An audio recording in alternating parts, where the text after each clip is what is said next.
Budget సమావేశాలు పూర్తయినాయి. ఇది ప్రతి సంవత్సరం జరుగుతున్న విషయమే. కానీ ప్రతిపాదనలు, ఖర్చు, అభివృద్ధికి ఖర్చు పెట్టే మూలధన వ్యయం, ఈ విషయాలన్నీ కూడా చర్చించే అవకాశాలు అసెంబ్లీలో తీసుకున్నప్పటికీ కూడా వాస్తవాలను బయటికి రాకుండా చెప్పదలుచుకున్నదే పవిత్ర దేవాలయమైన శాసనసభ లోపట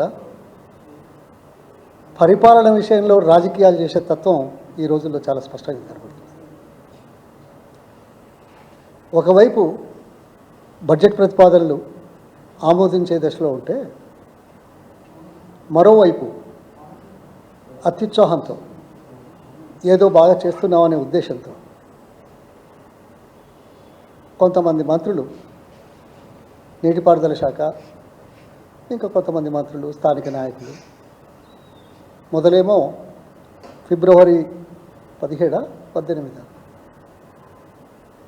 అక్కడ పంపులు స్టార్ట్ చేయడానికి వెళ్ళారు. దేవాదుల 3వ దశలో ఉన్న పంపు. దురదృష్టం ఏంటంటే ఈ మాటలు మాట్లాడుతూ పోయి పంపులు స్టార్ట్ చేస్తే మంత్రుల సాక్షిగా పంపులు మొరాయించినాయి. ఇది ఒకటి. మళ్ళీ 9 రోజుల తర్వాత నిన్న ఆ పంపులను ఆర్భాటంగా స్టార్ట్ చేశారు, ప్రారంభించారు. కాదని ఒక కార్యక్రమం ప్రారంభించినప్పుడు ఆర్భాటము, ప్రభుత్వం చేస్తున్నట్టుగా, ప్రభుత్వం రైతుల సంక్షేమం కోసం కష్టపడుతున్నట్టుగా ప్రకటించుకోవడం మామూలే. ఇందులో నేను తప్పట్ట. కానీ దీని లోపటి విషయాలు ప్రజలకు తెలియజేయాల్సిన బాధ్యతగా నేను ఈరోజు మీ ముందున్నాను. చాలా సంతోషం. 3వ ఫేజ్లో చేశారు. గత 10 సంవత్సరాలు ఏం జరగలేదు. అంతకుముందు ప్రారంభించింది కాంగ్రెస్ అని ఏదో మాట చెప్పుకుంటూ ఇప్పుడు మేము చేస్తున్నాం అన్నారు. ఇప్పుడు చేసేది వాస్తవమే కాదటమా? కానీ గత 10 సంవత్సరాల్లో ఏం కాలేదని, నీళ్ళు ఇవ్వలేదని, ఇప్పుడేదో ఇస్తున్నామని చెప్పేవాళ్ళు ఏ మేరకు చేస్తున్నారనేది విచారించకపోతే తప్పే కదా. వాస్తవాలు ప్రజలకు తెలియదు కదా. అయ్యా, మొదటి దశ, 2వ దశ అప్పుడే 2005 నుంచి ప్రారంభించాం. 2009 లోపల నీళ్ళు ఇవ్వడం జరిగింది, కాదనేది కాదు. 3వ దశ ప్రారంభం 2007-8 నుంచి ప్రారంభమైంది. 2012లో ప్రారంభం చేస్తూ ఉంటే ఇక్కడ సలివాగన్ అనే ప్రాజెక్ట్ ఉంది. భీమ్గన్పూర్ రిజర్వాయర్ నుంచి, ఇదంతా మీకు చాలా కాంప్లికేటెడ్గా ఉంటుంది వాస్తవానికి. ఎందుకంటే ఈ వాస్తవాలు తెలవాలని చెప్తున్నాను. ఇది 3 ఫేజ్ల డయాగ్రామ్. దీని లోపలికి పోతే బాగుంటుంది. ఒక్క నిమిషం.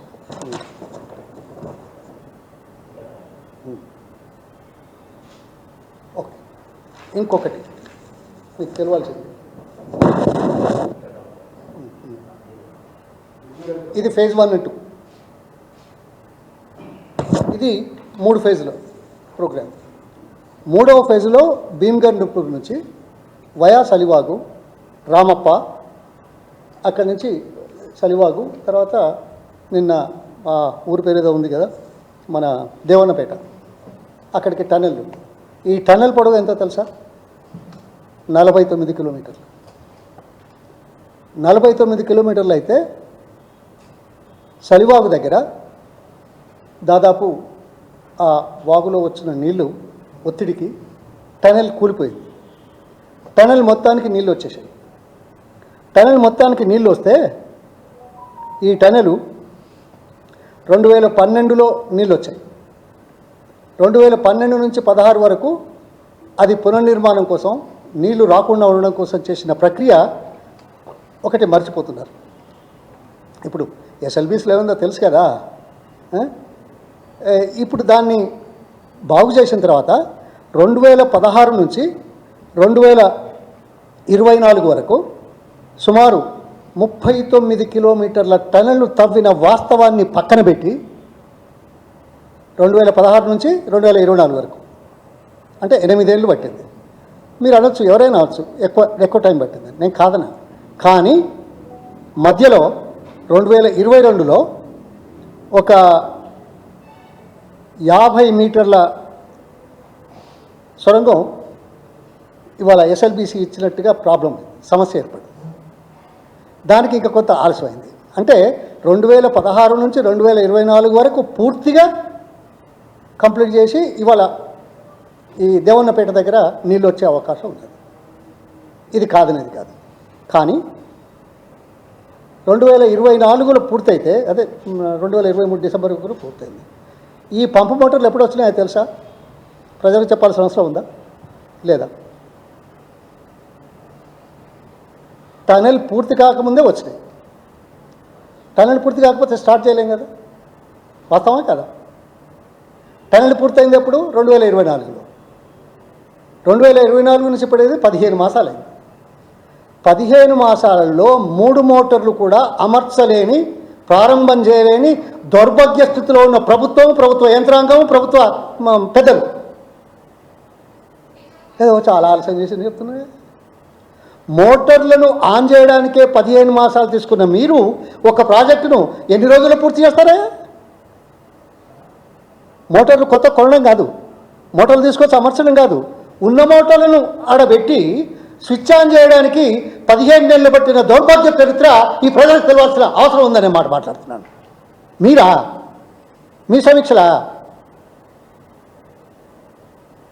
మీరు ఈ రాష్ట్రం యొక్క రైతుల ప్రయోజనాలు కాపాడడానికి నీటిపారుదల శాఖ ద్వారా పెద్దగా ఏదో గప్పాలు కొడుతున్నారు. గత సంవత్సరం బడ్జెట్లో ఏమన్నారు? ఈ సంవత్సరం బడ్జెట్ వచ్చేసరికి 12 నెలల్లో మీరు ఏం చేశారు? చర్చకు వస్తారా? ఎందుకయ్యా మాసమాట, తూతూ మంత్రం, సూపర్ఫిషియల్. ప్రభుత్వ యంత్రాంగాన్ని సమర్థవంతంగా పనిచేయించలేని దౌర్భాగ్య స్థితిలో ఉన్న ప్రభుత్వ పెద్దలకు సిగ్గుండాలే మాట్లాడుతున్నారు. ఇది ఆవేదనతో మాట్లాడుతున్నది, ఆవేశంతో కాదు. ఆవేదనకు ఆవేశానికి తేడా ఉంది, దయచేసి గమనించమని కోరుతున్నాను. అటువంటప్పుడు మీ ద్వారా పెద్ద ప్రాజెక్టులు అవుతాయి. ప్రపంచ చరిత్రలో ఇంత పెద్ద ప్రాజెక్టులు పూర్తి చేసిన చరిత్ర ఎవరిదో తెలీదా? కేసీఆర్ గారు చేయలేదా? అంతేకాదు, ఇవాళ దురదృష్టం, ఫేజ్ 3లో ప్రారంభం చేసినా చేయకున్నా ఫేజ్ 1 నుంచి 2 నుంచి 13 టీఎంసీల నీళ్లు 170 రోజుల్లో ఎత్తిపోసే అవకాశం ఉంది. సమ్మక్క సారలమ్మ బ్యారేజ్ కట్టితే 365 రోజులు నీళ్లు నింపుకోవచ్చు అనే ఉద్దేశంతో చేసిన ప్రక్రియ, మీరు దాని గురించి మాట్లాడారు, ఓకే ఉన్నది. కానీ 365 రోజులు నీళ్లు నింపుకునే పరిస్థితుల్లో మీరు ఎన్నయ్యా నీళ్లు ధర్మసాగర్కు పంపించింది ఈ సంవత్సరం? 9 టీఎంసీలు ఏదో ఉంది, ఇళ్ళలో అన్నీ ఉన్నాయి. ధర్మసాగర్కి వచ్చింది 7.6 టీఎంసీ వచ్చింది. 7.6 టీఎంసీ ఎంత? First phase, second phase. ఇంకా థర్డ్ ఫేజ్ మోటార్లు కూడా ఆన్ చేసి కంటిన్యూస్గా నడుస్తూ ఉంటే ఇంకా థర్డ్ ఫేజ్ మోటార్స్ ఎక్కడ? ఇంటేక్ దగ్గర. ఇంటేక్ నుంచి స్టార్ట్ చేస్తే భీమ్గన్పూర్ దాకా తీసుకురావచ్చు. భీమ్గన్పూర్కి వచ్చి ఇంకా ఫేజ్ 1, ఫేజ్ 2 నుంచి కంటిన్యూస్గా 365 రోజులు కొట్టవచ్చు కదా, 3వ ఫేజ్ పనిచేయకున్నా. అవునా కదా?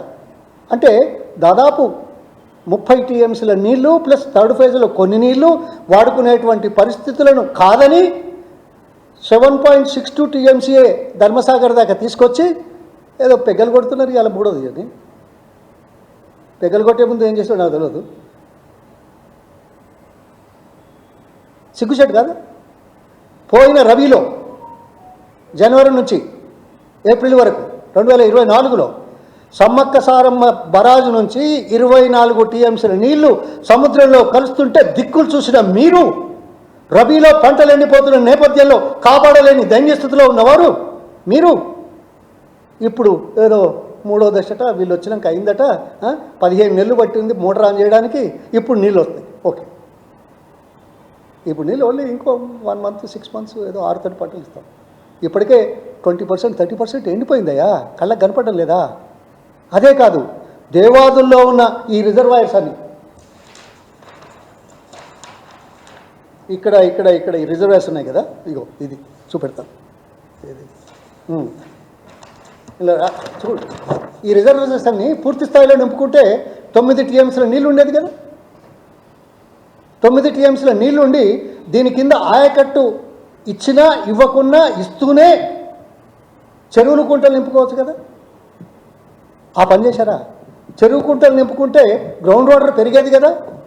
గ్రౌండ్ వాటర్ పెరిగితే కరెంటు మోటార్ల మీద వ్యవసాయం చేస్తున్న రైతాంగానికి ఊరట కలిగేది కదా. ఇది గతంలో చేసిన నగ్న సత్యాలు మీకు కనిపించలేవా? అర్థం కాలేదా? మీకు సమయం లేదా? ఇప్పుడు ఎందుకు చేయట్లేదు? చాలా ఉన్నాయి మాట్లాడడానికి.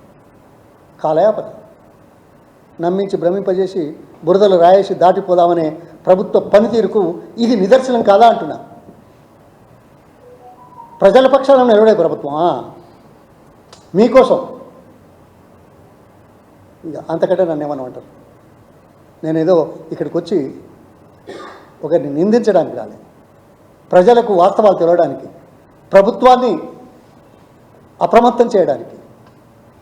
అవగాహన లేక, అనుభవం లేక, అహంకారంతో ఉండి సమస్యలు పరిష్కరించే దిశలోపట విశ్లేషణ చేయకుండా, సమీక్షలు చేయకుండా కాలం గడుపుతున్న మీకు ఖబర్దారని మాట్లాడుతున్నాం. అందుకే ప్రజల ముందుకు వెళ్ళడానికి వాస్తవాలతోటి చేసే ప్రయత్నంలో ఈరోజు మేము ముందుకు వచ్చాను. ఇంకా చాలా ఉన్నాయి మాట్లాడారు, చాలా, అన్ని ప్రాజెక్టులు. అంతేనా? ఆయన నల్గొండ మంత్రి కదా, నల్గొండ నుంచి కదా ఇరిగేషన్ మంత్రి. మరి గత సంవత్సరం ఇబ్బంది పడుతూ ఉంటే, పంటలు ఎండిపోతూ ఉంటే, టెయిల్పాండ్ నుంచి 4 టీఎంసీల నీళ్లు ఎవరు ఆంధ్ర వాళ్ళు లిఫ్ట్ చేసుకొని ఎత్తుకపోతే 10 రోజుల దాకా నోరు విప్పని మంత్రులు, స్థానికులు, ప్రభుత్వ పెద్దలు ఏం సమాధానం చెప్తారా? ఒక హైడ్రో పవర్ ప్లాంటు 110 మెగావాట్లది, ఐ థింక్ నాగార్జున సార్ అనుకుంటారు, శ్రీశైలం కాదు, నాగార్జున సార్, గత 15-16 మాసాల నుంచి పనిచేయకుండా ఉంటే రిపేర్ చేయించుకునే ధైర్యం అంటే చేతగాక, చూడక, తెలియక చేస్తే మీ సెక్రటరీ గారు ఆగస్టులో పోయినాడు. పోయి లేదా ఇది ఖచ్చితంగా ఆగస్టు కాదు సెప్టెంబర్ లోపలనే రిపేర్ కావాలన్నాడు. సెప్టెంబర్ పోయి ఎన్ని నెలలైందా? నాకు తెలియదు, లెక్కలు రావు, ఏం చేయాలి? ఇప్పటివరకు రిపేర్ అయిందా? ఎందుకు అడుగుతున్నానంటే, మా అప్పుడు నీళ్ళున్నప్పుడు వాడుకుంటే కరెంటు తక్కువ ఖర్చుతోటి ఉత్పత్తి అవుతుందనే ఇంగిత జ్ఞానం ఉండాలి అని కోరుకుంటున్నాను. నోబెల్ ప్రైజులు అవసరం లేదు, ప్రజల అవసరాలను అర్థం చేసుకునే వాళ్ళు కావాలని కోరుతున్నాను. ప్రజల అవసరాల మీద కృతనిశ్చయంతో, పట్టుదలతో, విశ్వాసంతో, నమ్మకంతో పనిచేయించి ప్రజల మెప్పులు పొందడానికి చేసే ప్రక్రియ కావాలని కోరుకుంటున్నాను తప్ప ఇందులో రాజకీయాలకు ఆస్కారమే లేదు. ధన్యవాదాలు.